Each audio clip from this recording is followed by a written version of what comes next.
শুধুমাত্র ইনশাআল্লাহ না বলার কারণে দীর্ঘ কয়েক হাজার বছর ধরে বাদশাহ জুলকারনাইনের সেই লোহার প্রাচীরের নিচে বন্দী হয়ে আছে কিয়ামতের অন্যতম নিদর্শন, পৃথিবীর ধ্বংসাত্মক এক জাতি যাদের নাম ইয়াজুজ মাজুজ। আজকের ভিডিওতে আমরা জানব কোথা থেকে তারা আসবে, কবে আসবে, কিভাবে আসবে, সেই সঙ্গে জানব ইয়াজুজ মাজুজ আসলে কাদের বংশধর, কোথা থেকে এসেছে এবং বিশেষ করে মুসলমানদের সাথে তাদের শত্রুতা কেন। স্কিপ না করে সম্পূর্ণ ভিডিও দেখুন, আল বারাকার সাথে থাকুন। আর কিয়ামতের অন্যতম নিদর্শন ইয়াজুজ মাজুজ, তারা যখন প্রাচীর ভেঙে পৃথিবীতে আসতে পারবে, তারা পৃথিবীর সকল নদীর মিঠা পানি 2 দিনে খেয়ে শেষ করে ফেলবে। প্রশ্ন হচ্ছে, সে প্রাচীরটা বর্তমানে কোন দেশে অবস্থিত? জেনে অবাক হবেন, খুব সাম্প্রতিক কিছু সায়েন্টিস্ট সে প্রাচীরের সন্ধান পেয়েছেন। প্রিয় দর্শক, বাদশাহ জুলকারনাইন যিনি ছিলেন পুরো বিশ্বের বাদশাহ, সম্মানের চোখে পৃথিবীর প্রত্যেকটা ধর্মের মানুষ এই বাদশাকে আজও স্মরণ করে। এই যেমন ধরুন, খ্রিস্টানরা তাকে সাইরাস দ্য গ্রেট মনে করে, মুসলিমরা বাদশাহ জুলকারনাইন মনে করে, এছাড়াও বিভিন্ন ধর্মের মানুষজন বিভিন্ন নামে তাকে জানে, কিন্তু সবাই তাকে সম্মান করে কারণ তিনি পুরো পৃথিবীর বাদশাহ ছিলেন। পবিত্র কোরআন থেকে জানা যায়, একবার তিনি লম্বা একটি সফরে গেলেন এবং তিনি এমন একটি স্থানে গেলেন যেখানে একটি পাহাড়ি ঝর্ণা পড়ছে, তার অপর দিকে সমুদ্র, এবং তিনি দেখতে পেলেন লাল টুকটুকে সূর্য সমুদ্রের পানির নিচে ডুবে যাচ্ছে, মানে সূর্য অস্ত যাচ্ছে। এরপর তিনি এমন একটি জাতিকে দেখলেন যাদের ভাষা তিনি বুঝতে পারেননি, মানে এরা সভ্যতা থেকে অনেক দূরে রয়েছে আর তারা অনেক নির্যাতিত জাতি ছিল। পবিত্র কোরআনে আল্লাহ তাআলা বলেন, এরপর আমি জুলকারনাইনকে বললাম, হয়তো তুমি তাদেরকে শাস্তি দাও আর নয়তো তাদের জন্য ভালো কিছু করো। এ কথার মানে হচ্ছে, এই জাতি হযরত জুলকারনাইনের কাছে আশ্রয় চাচ্ছে। এখন জুলকারনাইন যদি তাদেরকে আশ্রয় না দিয়ে চলে যায়, তাহলে কিন্তু তাদেরকে শাস্তি দেওয়ার মতো ব্যাপার। আর যদি জুলকারনাইন তার যেই সহজাত প্রবৃত্তি, যেমন আচরণ তিনি অন্য মানুষদের সাথে করেন, অর্থাৎ তিনি অত্যন্ত ন্যায়পরায়ণ, কোমল হৃদয়ের মানুষ ছিলেন, কষ্ট এবং অসহায় মানুষদের দেখে তিনি কখনো চোখ সরিয়ে নিতে পারতেন না। তো আল্লাহ পাকের মর্জি, সেই জাতির প্রতি হযরত জুলকারনাইনের অন্তরে আবারও রহম হলো। সেই জাতি এসে জুলকারনাইনের কাছে অভিযোগ করলো, বাদশাহ, ইয়াজুজ মাজুজ নামক এক নৃশংস জাতি আমাদের জীবনকে অতিষ্ঠ করে তুলেছে। আপনি যদি তাদের আর আমাদের মাঝে একটা শক্ত প্রাচীর নির্মাণ করে দেন, তাহলে আমরা একটু শান্তিতে বাঁচতে পারি। বাদশাহ দেখলেন এই পুরো জাতির প্রত্যেকটা মানুষ আক্রান্ত হয়ে আছে, এদের জীবন সংকটাপন্ন হয়ে আছে। কারণ এই ইয়াজুজ মাজুজ যখনই তাদের উপর ধ্বংসযজ্ঞ চালাতো, শুধু যে তাদের হত্যা করতো তা না, তাদের পুরো কাবিলার সকল সম্পদ লুট করে নিয়ে যেত, আর তাদের কাবিলার শিশু আর মহিলাদেরকে গোলাম বানিয়ে নিয়ে যেত। আর তারা বসবাস করত একটা ভয়ঙ্কর পাহাড়ের ভেতরে, যেখানে পাহাড়ি গুহা বা গিরিপথ দিয়ে যেতে হতো, আর সেই পাহাড়ে প্রবেশ করার জন্য একটাই রাস্তা ছিল। ইতিহাস থেকে জানা যায় এটা পৃথিবীর অন্যতম একটা বৃহৎ পাহাড়। এই যেমন ধরুন, বর্তমান সময়ের মাউন্ট এভারেস্টের সাথে আপনি তুলনা করতে পারেন, বা তার চেয়েও বড়।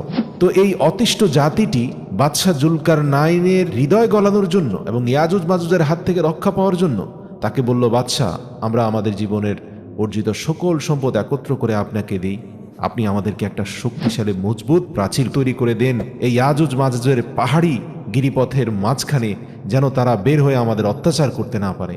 বাদশাহ জুলকারনাইন বললেন, তোমাদের সম্পদের কোনো প্রয়োজন নেই, শুধুমাত্র তোমরা আমার সাথে শ্রম দিবে, আমি আমার সম্পদ দিয়ে তোমাদেরকে শক্তিশালী প্রাচীর করে দেব। প্রিয় দর্শক, আপনি বুঝতে পারছেন, এবং তার দানবীয় গিরিপথের পুরো রাস্তাটা লোহা এবং তামার মজবুত দেয়াল নির্মাণ করার প্রতিশ্রুতি দিয়েছেন বাদশাহ জুলকারনাইন, অথচ তিনি তার বিনিময়ে কোনো সম্পদ নিতে চান না যাদের জন্য তিনি এই দেয়াল নির্মাণ করবেন। বোঝাই যাচ্ছে তিনি আসলে কতটা উদার মনের মানুষ ছিলেন। আপনাদের জানিয়ে রাখি, ইতিহাস থেকে পাওয়া যায়, বাদশাহ জুলকারনাইন যতদিন পর্যন্ত এই দেয়াল নির্মাণ করছিলেন, ততদিন পর্যন্ত বাদশাহ জুলকারনাইন আল্লাহ পাকের সাহায্য প্রার্থনা করেছিলেন এবং প্রতিনিয়ত তিনি সালাতের বিছানায় মুনাজাতে হাত তুলে আল্লাহর সাহায্য চাইছিলেন, যেন এই প্রাচীর নির্মাণ হওয়া পর্যন্ত কোনোভাবেই ইয়াজুজ মাজুজ পাহাড় থেকে বের হয়ে না আসে। আল্লাহ পাক বাদশাহ জুলকারনাইনের দোয়া কবুল করলেন এবং দীর্ঘ কয়েক মাসের বিনিময়ে তিনি তার অর্জিত বিশাল লৌহ ভাণ্ডার এবং তামার ভাণ্ডারের সকল তামা আর লোহাকে গলিয়ে এমন শক্ত পোক্ত মজবুত পুরো এক দেয়াল নির্মাণ করলেন, সেই ইয়াজুজ মাজুজের পাহাড়ি গিরিপথ দিয়ে বের হওয়ার রাস্তার মাঝখানটাকে ব্লক করে দিয়ে, যেটা আজ পর্যন্ত রয়ে গেছে। প্রিয় দর্শক, আপনি জেনে অবাক হবেন, আজও ইয়াজুজ মাজুজের সেই বংশধররা সেই পাহাড়ের ভিতরে বসবাস করছে, যা হয়তো মাটির অনেক গভীরে পড়ে আছে। সূর্যের আলোবিহীন এরা এখনো সেখানে বেঁচে আছে, এমনও তাদের নিজেদের শক্তি সামর্থ্য জোগাড় করছে। এবং প্রতিদিন এই প্রাচীর তারা তাদের নখ দিয়ে অর্ধেকটা পর্যন্ত খুইয়ে ফেলে, আর যাওয়ার সময় বলে আমরা বাকিটা আগামী দিন শেষ করব। কিন্তু তারা ইনশাআল্লাহ বলে না বলে পরের দিন এসে যখনই সে প্রাচীর ভাঙতে যায়, দেখে যে তা আবার পুরনো অবস্থায় চলে গিয়েছে। মানে আগের দিন যে অর্ধেক তারা ক্ষয় করেছে, সে অর্ধেক আবার পুরো হয়ে যায় আল্লাহর হুকুমে। কিন্তু কিয়ামতের আগে এমন একদিন আসবে যেদিন এই ইয়াজুজ মাজুজের মুখ দিয়ে ভুলে বের হয়ে যাবে ইনশাআল্লাহ আমরা আগামীকাল বাকি অংশ খনন করব বা বাকি অংশ ভেঙে ফেলব। সেদিনই সেই প্রাচীরকে তারা ভাঙতে সক্ষম হবে, কারণ সেদিন আর আল্লাহ রাব্বুল আলামিনের গায়েবী মদদে বাদশাহ জুলকারনাইনের করা সে প্রাচীরের দেয়াল পুনরায় ভরাট হবে না।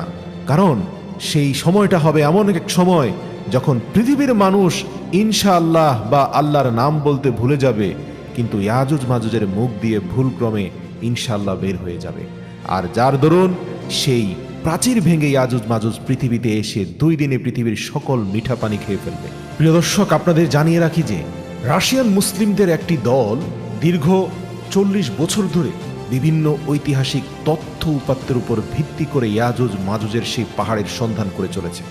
খুব সম্প্রতি তারা দাবি করে যে তারা ইয়াজুজ মাজুজের দেয়ালকে খুঁজে পেয়েছে, এবং তারা এটিও দাবি করেছে যে তারা সেখানে গিয়ে নিজের চোখেই সেই প্রাচীরের তথ্য উপাত্ত সংগ্রহ করে এসেছে।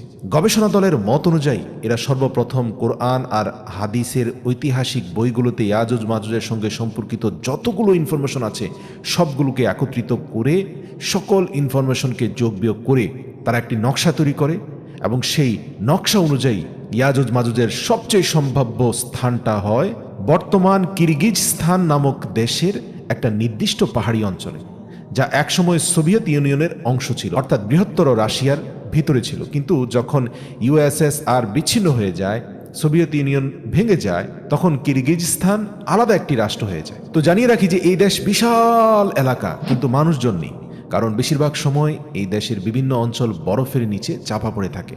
তো তাদের গবেষণা দলে এশিয়ান অনেক মানুষ ছিলেন, এবং সবাই মিলে 4 মাসের দীর্ঘ পথ ভ্রমণ করে বরফ ঝড়ের দুর্যোগপূর্ণ আবহাওয়া ছেদ করে তারা নির্ধারিত স্থানে গিয়ে পৌঁছান। এরপরে তারা পাহাড়ের বরফের ভিতর দিয়ে এমন একটি রাস্তার সন্ধান পেয়ে যান সেখানে, যা দেখে বোঝায় যায় যে এটি মানুষের তৈরি, অন্তত 4-5 হাজার বছর আগে তৈরি হয়েছে এমনটাই মনে হয়। এমনকি তারা সেই পাহাড়ি গিরিপথ ধরে যেতে যেতে এমন অনেক লোহা আর তামা গলানো বস্তু দেখতে পেয়েছেন, যা তাদের ধারণা সত্য হওয়ার ব্যাপারে যথেষ্ট প্রমাণ বহন করে। এবং তারা নির্দিষ্ট স্থানে গিয়ে 2টি পাহাড় দেখতে পায়, যেমনটা কোরআনে বলা হয়েছে। তবে সেই 2 পাহাড়ের মধ্যবর্তী স্থানে যে তামা এবং লোহা দিয়ে বানানো দেয়ালের কথা বলা হয়েছে, তা দীর্ঘ কয়েকশো মিটার বরফের নিচে চাপা পড়ে আছে বলে তারা ধারণা করছে। এবং এটি এমন একটি এলাকা যেখানে দূর দূর পর্যন্ত কোনো বস্তু নেই, কোনো মানব বসতি নেই। প্রশ্ন আসে, সেখানে দেয়াল বানানোর কি প্রয়োজন ছিল? এমনিতেই তো এই লোকেশনে কোনো মানুষ নেই, গাড়ি নেই, বাড়ি নেই, এমনকি কোনো প্রাণী নেই। কোনো যানবাহনের সাহায্য নিয়ে এখানে আসা যায় না। এই গবেষণা দলটি এসেছে হেলিকপ্টার চড়ে। মজার ব্যাপার, তাদের টানা কয়েক সপ্তাহের গবেষণার সর্বশেষের দিকে একদিন তারা হেলিকপ্টার নির্দিষ্ট লোকেশনে ল্যান্ড করে। এরপরে তারা মেটাল ডিটেক্টর দিয়ে সেখানে চেক করে, এবং তাৎক্ষণিক তারা একটা সিগন্যাল পায়। আর এটি এই কথার নিশানা যে এই বরফের পুরো আস্তরের নিচে 1000 বছরেরও পুরনো মেটাল বা লোহা এবং তামা দিয়ে তৈরি প্রাচীর রয়েছে। তবে এই গবেষণা এখনো চলমান, এখনো এর অনেক জবাব খোঁজার বাকি রয়েছে। এই গবেষণা টিম এখনো প্রকাশ্যে সবকিছু প্রকাশও করছে না। হয়তো অনেকে এটা নিয়ে হাসি তামাশা বানাতে পারে, কিন্তু এতে কোনো সন্দেহ নেই পবিত্র কোরআনের ভবিষ্যৎবাণী কখনোই মিথ্যা হয় না। কোনো সন্দেহ নেই কিয়ামতের আগে আল্লাহর বলা সেই সত্য ফলিত হবে।